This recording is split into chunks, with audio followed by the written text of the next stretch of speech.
الرحمن الرحیم۔ ناظرین و سامعین السلام علیکم۔ ایک نئی کہانی کے ساتھ آپ کی خدمت میں حاضر ہوں۔ روٹی نے ان کو بالکل مزہ نہ دیا اور بھوک ویسی کی ویسی رہی۔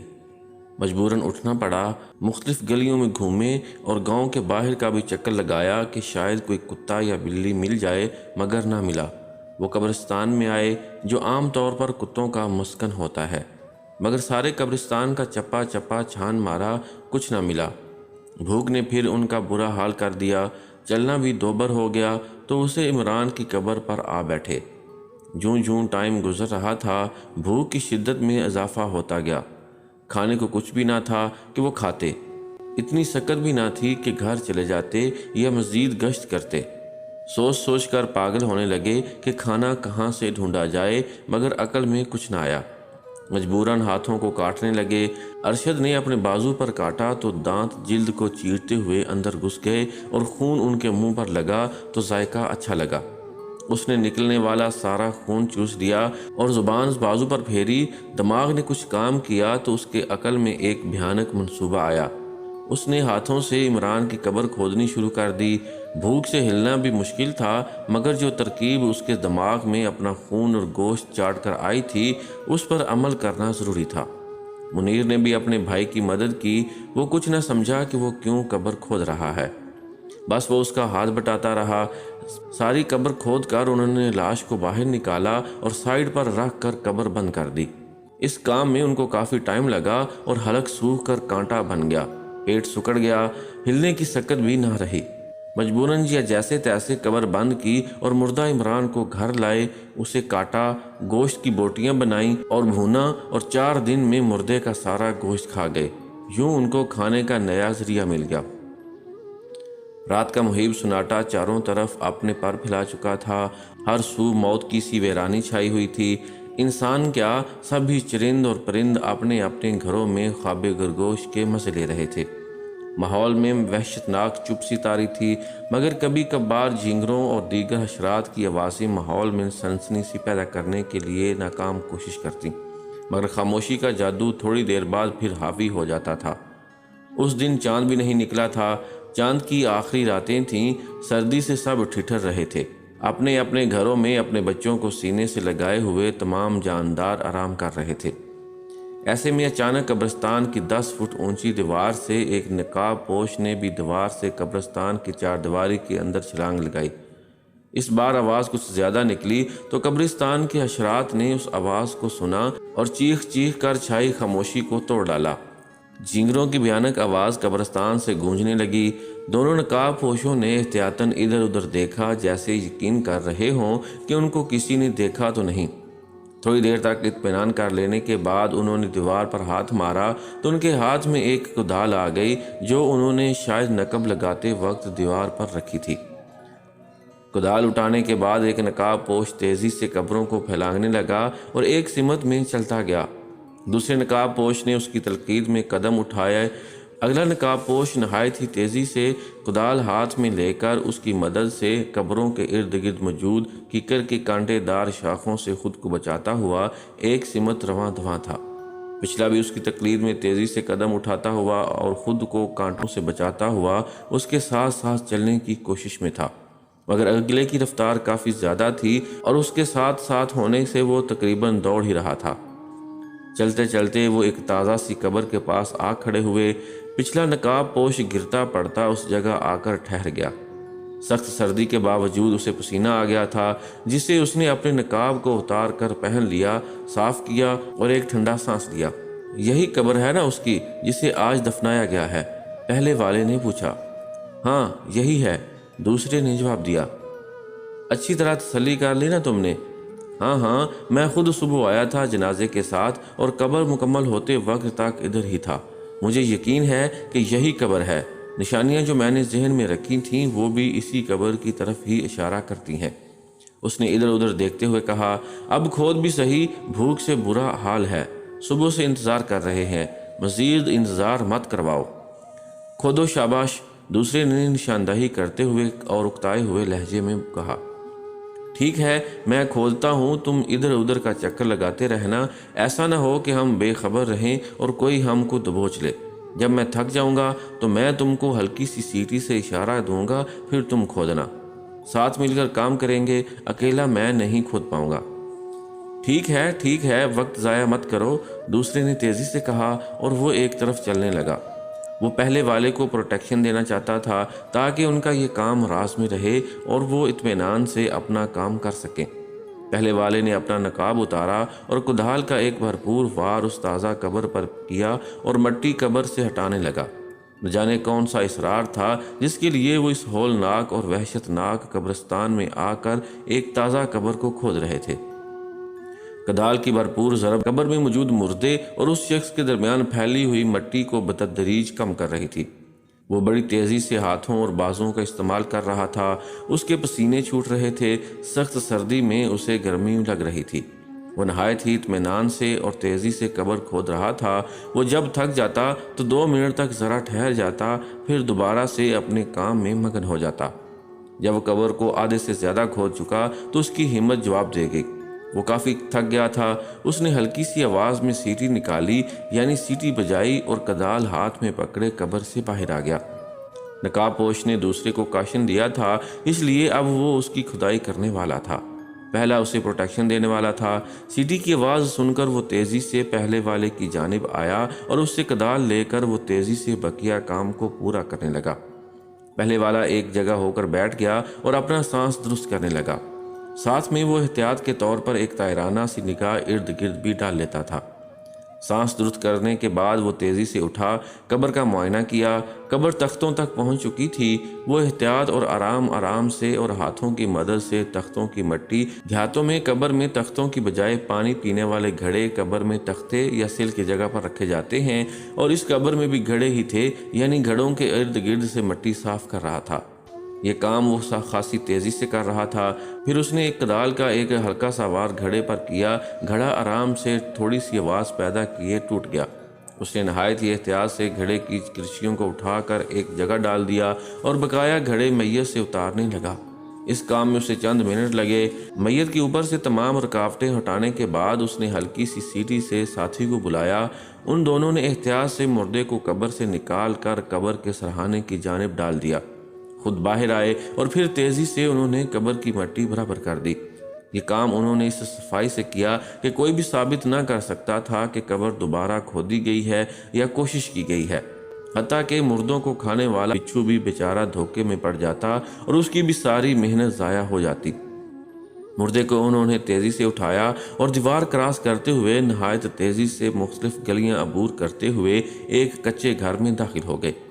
4 دیواری کا دروازہ اچھی طرح بند کرنے کے بعد انہوں نے ایک کمرے میں لاش رکھ دی اور اس کا دروازہ بھی اچھی طرح سے بند کر دیا۔ اس سارے واقعے کی کسی کو بھی کانوں کان خبر نہ ہوئی کہ قبرستان میں کیا ہوا ہے۔ نہایت ہی چالاکی اور ہوشیاری سے سارا کام کیا گیا۔ مردے کو بوسیدہ سے کمرے میں ڈالنے کے بعد وہ دھڑام سے ایک ٹوٹی ہوئی چارپائی پر گرے اور اپنی تھکاوٹ دور کرنے لگے۔ تھوڑی دیر بعد ایک اٹھا، اس نے کمرے کے ایک صندوق سے جو حالات کی ستم ظریفی کی نظر ہو چکا تھا چھرا نکالا، اور ساتھ میں بڑا سا ایک ٹوکا بھی تھا جس پر خون کے جمے ہوئے نشانات تھے۔ پہلا وار اس نے مردے کی گردن پر کیا، مگر گردن کا گوشت سخت ہو چکا تھا، اس لیے وہ تھوڑا سا کٹا۔ پے در پہ واروں کے بعد آخر کار گردن کٹ گئی۔ گردن کے کٹنے سے کافی گاڑھا خون نکلا جو فرش پر تھوڑا سا گرا۔ اس کے بعد دوسرا نشانہ مردے کے بازو پر، جس سے اس نے بھی کئی وار کیے۔ بازو کو الگ کرنے کے بعد اس نے ایک طرف ڈال دیا۔ جیسے ہی اس نے بازو کو الگ کیا، چارپائی پر ڈھیر ہونے والا شخص تیزی سے اٹھا اور اس نے مردے کے بازو سے گوشت چھرے کی مدد سے اتار کر قریبی بڑے سے دیگچے میں ڈالنا شروع کر دیا۔ یہ کام وہ نہایت تیزی سے کر رہا تھا۔ اتنے میں دوسرا بازو بھی کٹ گیا تو اس نے اس بازو سے بھی گوشت اتار کر دیگچے میں منتقل کر دیا۔ پھر اس چھرے کی مدد سے مردے کی گردن سے لے کر ناف تک چھرے سے چیر سٹ دیا۔ پھر اس نے اس لکیر یا چیرے کو کاٹنا شروع کر دیا، مطلب سینے کی پنجر کی ہڈیاں توڑنے لگا۔ چھری کی مدد سے کافی صبر آزما کام تھا چھرے سے ہڈیاں کاٹنا، مگر شاید وہ عادی تھا اس لیے وہ کافی مہارت سے ہڈیاں کاٹتا گیا۔ دوسرا آدمی اس دوران دونوں ٹانگیں کاٹ کر اس سے گوشت اتار کر دیگچی میں ڈال چکا تھا۔ اس نے کئی ہڈیوں کو ٹوکے کی مدد سے کمر تک کاٹ دیا اور اندرونی اعضاء باہر نکالے، جن میں دل، گردے، پھیپھڑے وغیرہ۔ ان حصوں کو اس نے ایک کڑاہی میں ڈالا اور تقریباً 2 گھنٹے میں مردے کے جسم کا سارا گوشت کڑاہی میں ڈال چکے تھے۔ صبح کی لو پھوٹ رہی تھی اور مرغے اذانیں دے رہے تھے، یعنی صبح کا ٹائم ہونے کو تھا۔ ان میں سے ایک باہر نکلا اور اس نے قریبی گھڑے سے پانی ایک بوسیدہ بالٹی میں انڈیلا اور اندر لے آیا۔ دوسرے نے کدال اٹھائی اور صحن کو ایک طرف سے تیز تیز سے کھودنے لگا۔ 2 فٹ گہرا اور انتہائی لمبا اور چوڑا کھودنے کے بعد وہ اندر آیا، مردے کی ہڈیوں کو جمع کیا اور چادر میں ڈال کر اس نے زمین میں ڈال کر چادر ایک جانب رکھ دی، مٹی کو برابر کر دیا۔ دوسرا اس دوران آگ جلا کر دیگچے میں گوشت کو پکنے کے لیے آگ پر رکھ چکا تھا۔ پانی کو آگ کی تپش مسلسل بھاپ کی شکل دے رہی تھی اور پانی انسانی گوشت کو بھون رہا تھا۔ تھوڑی دیر بعد اس نے ایک مٹھی لال پسی ہوئی مرچوں کی اور چٹکی بھر نمک ڈالا۔ تھوڑی دیر بعد تمام گوشت پک گیا تھا۔ اس نے وہ دیگچہ اتار دیا اور کٹے ہوئے اندرونی اعضاء کو ٹکڑوں کی شکل میں موجود کڑاہی میں اسی آگ پر رکھ دیا اور پانی کی اچھی خاصی مقدار اس میں ڈال کر آگ پر پکنے کے لیے رکھ دیا۔ لپٹے ہوئے کفن کو اس نے کپڑوں اور والے صندوق میں رکھا اور اتنے میں صبح کا اجالا نمودار ہوا۔ وہ دونوں چارپائی پر آمنے سامنے بیٹھ گئے۔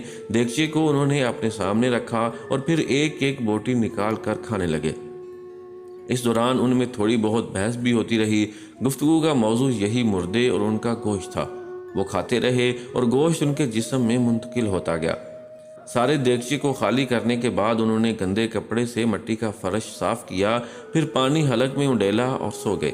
ان کا پیٹ گوشت سے بھر چکا تھا اور انسانی گوشت کی بھوک فی الحال ختم ہو گئی تھی۔ سونے سے قبل ایک بندے نے کڑھائی اتار کر اس میں موجود گوشت کو اسی دیگچے میں ڈالا اور ڈھانپ کر کمرے کے ایک پرانے سے صندوق میں چھپا کر رکھ دیا۔ جب وہ سو کر اٹھے تو اس کا ٹائم ہو چکا تھا۔ وہ اٹھ کر نہائے، کپڑے بدلے اور شہر میں گھومنے پھرنے نکل گئے۔ وہ کافی دیر تک آوارہ گردی کرتے رہے۔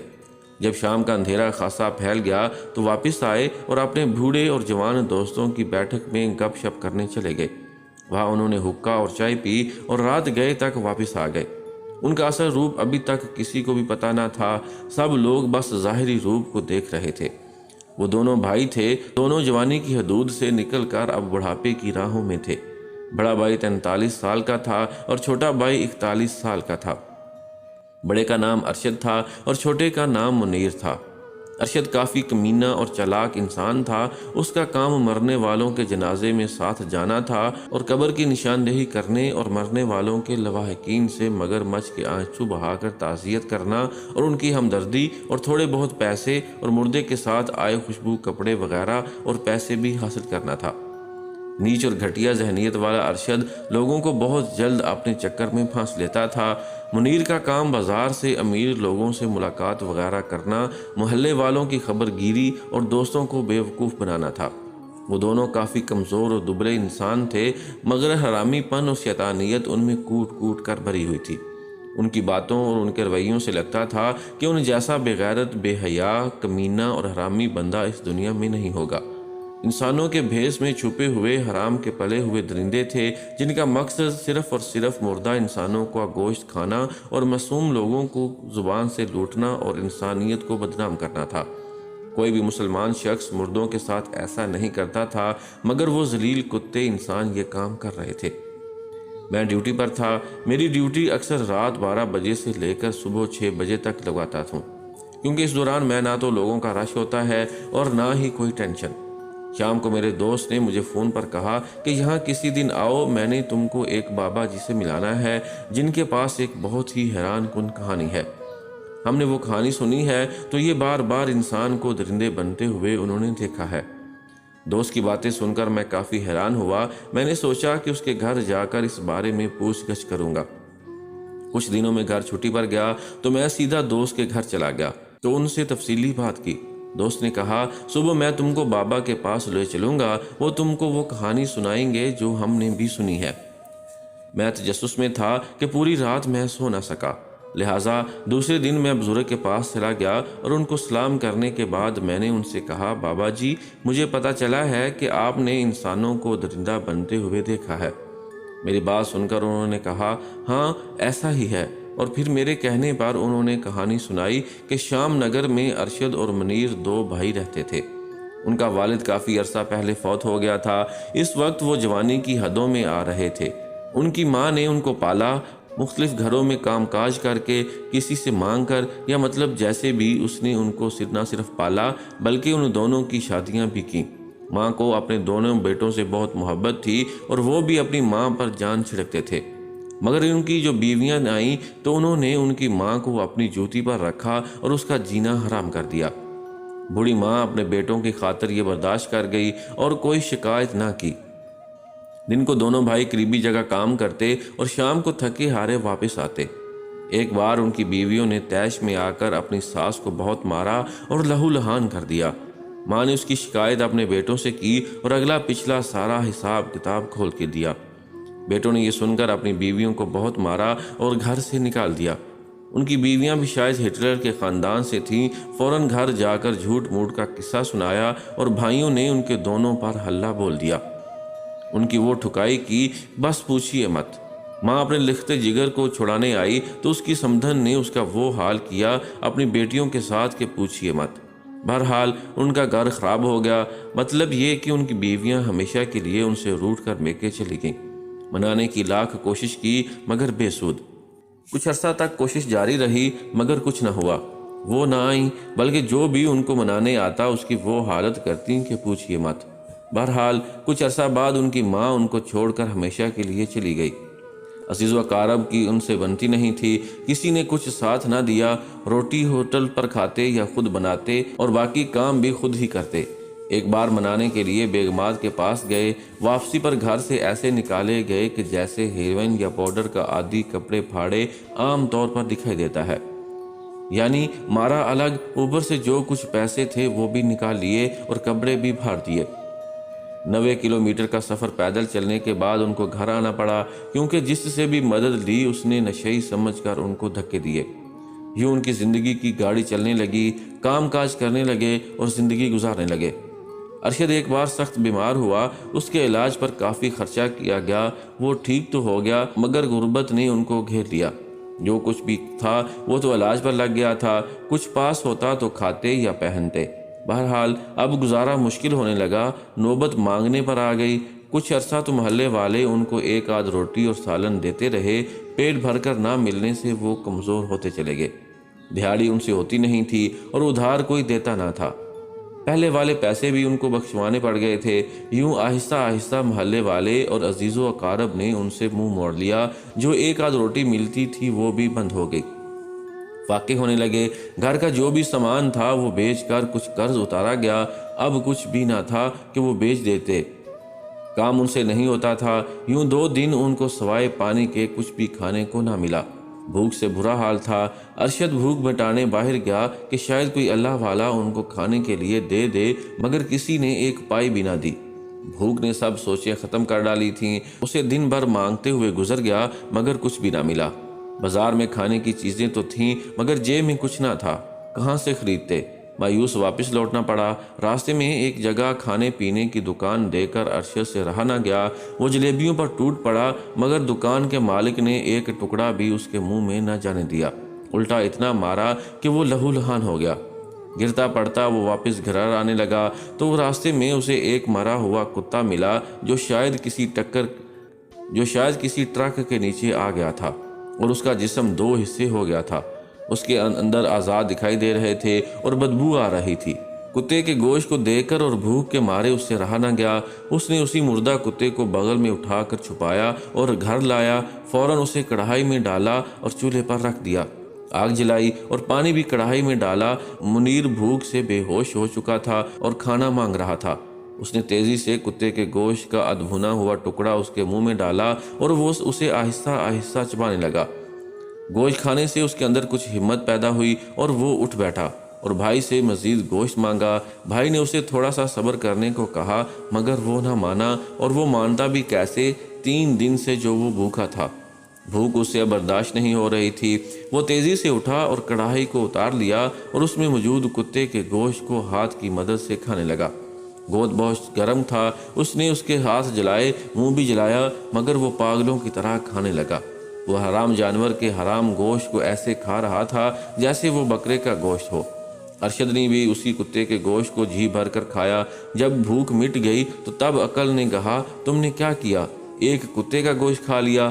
مگر دل نے اور پیٹ نے کہا، اور کیا کرتے، شکر ہے کہ یہ بھی ملا۔ شاید ان کو قے بھی آ جاتی، مگر جب پیٹ بھر گیا تو قے کا سوال کیا۔ یوں وہ انسانوں سے درندے بن گئے۔ مرے ہوئے یا زندہ کتے یا مرغی، جو بھی جاندار ان کو ملتا وہ بھوک سے کھانے لگے اور اپنی بھوک کو مٹانے لگے۔ کچھ عرصہ تو یوں ہی گزر گیا اور ان کا پیٹ ہر روز بھرنے لگا، مگر کچھ عرصہ بعد یہ سلسلہ بھی رک گیا، کیونکہ اس گاؤں میں جو آوارہ کتا یا بلیاں تھیں وہ سب کی سب اب ان کے پیٹ میں تھیں۔ جب یہ بھی سارے کام آ گئے تو پھر سے فاقے ہونے لگے، اور اس دوران ان کے محلے کا ایک نوجوان لڑکا فوت ہو گیا۔ وہ اس کے جنازے میں گئے۔ 27 سال کا عمران ان کے ساتھ بہت ٹھیک تھا، وہ ان کی روز کچھ نہ کچھ مدد کرتا تھا۔ اب وہ آسرا بھی چلا گیا تھا۔ شام کو اسے دفنایا گیا تو وہ دفناتے وقت تک قبر کے پاس ہی رہے۔ عمران کے مرنے کا دکھ سب سے زیادہ ارشد اور منیر کو تھا۔ وہ بہت روئے۔ بہرحال جب سارے واپس آنے لگے تو ان کو بھی ساتھ لے آئے اور رات کا کھانا ان کو دیا۔ کافی دنوں بعد ان کو انسانی خوراک جو کہ انسان کھاتے تھے، یعنی روٹی اور سالن ملا۔ ایک بار تو روٹی کو دیکھ کر بھائیوں کے آنسو روانہ ہو گئے، کیونکہ کافی عرصہ سے وہ جانوروں کا حرام گوشت کھا رہے تھے اور اب ان کی عادت بن چکی تھی۔ روٹی کھانے لگے تو روٹی نے ان کو مزہ نہ دیا، بلکہ ان کو روٹی کھا کر قے آنے لگی۔ ان کا پیٹ اس روٹی کو قبول ہی نہیں کر رہا تھا۔ ایسے لگ رہا تھا کہ جیسے روٹی ان کے لیے اجنبی یا حرام کھانا ہو۔ انہوں نے کوشش تو بہت کی، مگر 2 نوالوں سے زیادہ نہ کھا سکے۔ وہ انسان ہو کر بھی اب انسانی غذا نہیں کھا پا رہے تھے۔ روٹی نے ان کو بالکل مزہ نہ دیا اور بھوک ویسی کی ویسی رہی۔ مجبوراً اٹھنا پڑا اور وہی کھانا جو وہ روز کھاتے تھے اسے ہی ڈھونڈنا پڑا۔ مختلف گلیوں میں گھومے اور گاؤں کے باہر کا بھی چکر لگایا کہ شاید کوئی کتا یا بلی مل جائے، مگر نہ ملا۔ وہ قبرستان میں آئے، جو عام طور پر کتوں کا مسکن ہوتا ہے، مگر سارے قبرستان کا چپا چپا چھان مارا، کچھ نہ ملا۔ بھوک نے پھر ان کا برا حال کر دیا۔ چلنا بھی 2 بار ہو گیا تو اسی عمران کی قبر پر آ بیٹھے۔ جوں جوں ٹائم گزر رہا تھا، بھوک کی شدت میں اضافہ ہوتا گیا۔ کھانے کو کچھ بھی نہ تھا کہ وہ کھاتے، اتنی سکت بھی نہیں تھی کہ گھر چلے جاتے یا مزید گشت کرتے۔ سوچ سوچ کر پاگل ہونے لگے کہ کھانا کہاں سے ڈھونڈا جائے، مگر عقل میں کچھ نہ آیا۔ مجبوراً ہاتھوں کو کاٹنے لگے۔ ارشد نے اپنے بازو پر کاٹا تو دانت جلد کو چیرتے ہوئے اندر گھس گئے اور خون ان کے منہ پر لگا تو ذائقہ اچھا لگا۔ اس نے نکلنے والا سارا خون چوس لیا اور بازو پر زبان پھیری۔ دماغ نے کچھ کام کیا تو اس کی عقل میں ایک بھیانک منصوبہ آیا۔ اس نے ہاتھوں سے عمران کی قبر کھودنی شروع کر دی۔ بھوک سے ہلنا بھی مشکل تھا، مگر جو ترکیب اس کے دماغ میں اپنا خون اور گوشت چاڑ کر آئی تھی اس پر عمل کرنا ضروری تھا۔ منیر نے بھی اپنے بھائی کی مدد کی۔ وہ کچھ نہ سمجھا کہ وہ کیوں قبر کھود رہا ہے، بس وہ اس کا ہاتھ بٹاتا رہا۔ ساری قبر کھود کر انہوں نے لاش کو باہر نکالا اور سائیڈ پر رکھ کر قبر بند کر دی۔ اس کام میں ان کو کافی ٹائم لگا اور حلق سوکھ کر کانٹا بن گیا تھا۔ پیٹ سکڑ گیا، ہلنے کی سکت بھی نہ رہی۔ مجبوراً جیسے تیسے قبر بند کی اور مردہ عمران کو گھر لائے۔ اسے کاٹا، گوشت کی بوٹیاں بنائیں اور بھونا، اور 4 دن میں مردے کا سارا گوشت کھا گئے۔ یوں ان کو کھانے کا نیا ذریعہ مل گیا اور انہوں نے کم سے کم 2 سال تک مختلف مردوں، آوارہ کتوں، بلیوں کو کھایا۔ ان کا ٹائم اچھا گزرنے لگا۔ مردے کا کفن وہ لالچی دکانداروں کو سستے داموں بیچ دیتے، کچھ پیسے ملتے تو رکھ لیتے۔ جب کچھ جمع ہو گئے تو چھریاں اور ٹوکے اور کدال وغیرہ خرید لیں، جو بچ گیا وہ نمک اور مرچیں لے لیں اور کچھ کپڑا سلوا لیے۔ القصہ مختصر کہ 2 سال انہوں نے اسی طرح گزار دیے۔ مرنے والے تمام مردے رات کو قبرستان سے غائب کر دیتے اور ان کا گوشت کھا جاتے۔ مردے کی ہڈیاں وہ گھر کے صحن میں دبا دیتے۔ انسانوں کے بھیس میں بن جانے والے یہ درندے نہایت ہی چلاکی سے کام کرتے گئے۔ کسی کو کانوں کان کچھ خبر بھی نہ ہوئی کہ ان کے گاؤں میں کیا کھیل کھیلا جا رہا ہے۔ انسانی غذا سے ان کا کچھ بھی لینا دینا نہیں تھا۔ وہ اس غذا کی جانب آنکھ اٹھا کر بھی نہ دیکھتے تھے کہ ہے کیا۔ ان کا یہ کہنا تھا کہ کتے اور انسان کا گوشت بہت ہی لذیذ ہوتا ہے، ان کو اتنا مزہ دیتا ہے کہ وہ حلال جانوروں کی جانب آنکھ اٹھا کر بھی نہیں دیکھتے۔ انسان اور کتے کا گوشت حاصل کرنے کے لیے وہ کچھ بھی کر سکتے ہیں۔ قسمت نے ان کا ساتھ دیا، وہ برابر اپنے کام میں بزی رہے اور کسی کو کانوں کان کچھ خبر نہ ہوئی۔ ایک بار وہ مردہ لے کر رات کو گھر آئے، اس کی ران کاٹی اور کھا کر سو گئے۔ محلے والوں میں سے چونکہ ایک بچہ تک بھی ان کے گھر نہیں آتا تھا، اس لیے وہ مردے کو ویسے ہی چارپائی پر ڈال دیتے اور اوپر کچھ کپڑا وغیرہ ڈال دیتے اور بے فکر ہو جاتے۔ خیر صبح ان کے گھر پڑوسیوں کا کتا گوشت کی بو سونگھ کر آیا تو ان کی نظر پڑ گئی۔ کتے کو دیکھ کر ان کے منہ میں پانی آ گیا۔ موٹا تازہ کتا ان کے سامنے تھا جس میں گوشت کی کافی مقدار تھی۔ وہ مردے کو چھوڑ کر کتے کی جانب لپکے۔ مردے کی دوسری بوٹیوں کی شکل میں کڑھائی میں چولہے پر پک رہی تھیں۔ کتا بھاگ کر گلی میں چلا گیا اور دونوں احتیاط سے اسے پکڑنے کے لیے اس کے پیچھے بھاگنے لگے۔ کتا تیزی سے بھاگتا ہوا مختلف گلیاں عبور کرتا گیا اور وہ بھی بھاگتے بھاگتے کافی دور نکل گئے۔ مسلسل بھاگنے سے ان کے منہ سے پسینہ پانی کی طرح بہہ رہا تھا، مگر وہ اپنے پیچھے پڑے دو انسانوں کے ہاتھ نہیں آنا چاہتا تھا۔ مگر بھاگ بھاگ کر اس کی ہمت جواب دے گئی اور وہ قبرستان میں ایک جگہ تھکن سے نڈال ہو کر گر پڑا اور لمبے لمبے سانس لیتا ہوا سانس درست کرنے لگا۔ اس نے اپنے آپ کو ان انسانوں کے رحم و کرم پر چھوڑ دیا اور یہ دیکھنے لگا کہ وہ اس کے ساتھ کرتے کیا ہے۔ ارشد اور منیر نے کتے کو گرتا ہوا دیکھ کر تیزی سے اس کی جانب لپکے اور کتے کو پکڑ کر اس کی گردن مروڑ دی۔ ان دونوں کے بھی سانس پھولے ہوئے تھے، مگر کتے کو دیکھ کر ان کی ساری تھکاوٹ دور ہو گئی تھی۔ وہ خواب و خیال میں اس کتے کے گوشت کو کھانے کا تصور کرنے لگے تھے۔ کتا بغیر کوئی آواز پیدا کیے مر گیا۔ ان دونوں نے اسے ایک جگہ رکھ دیا اور اس جگہ پر نشانی رکھ دی تاکہ رات کو اسے اٹھانے میں کوئی دقت نہ ہو۔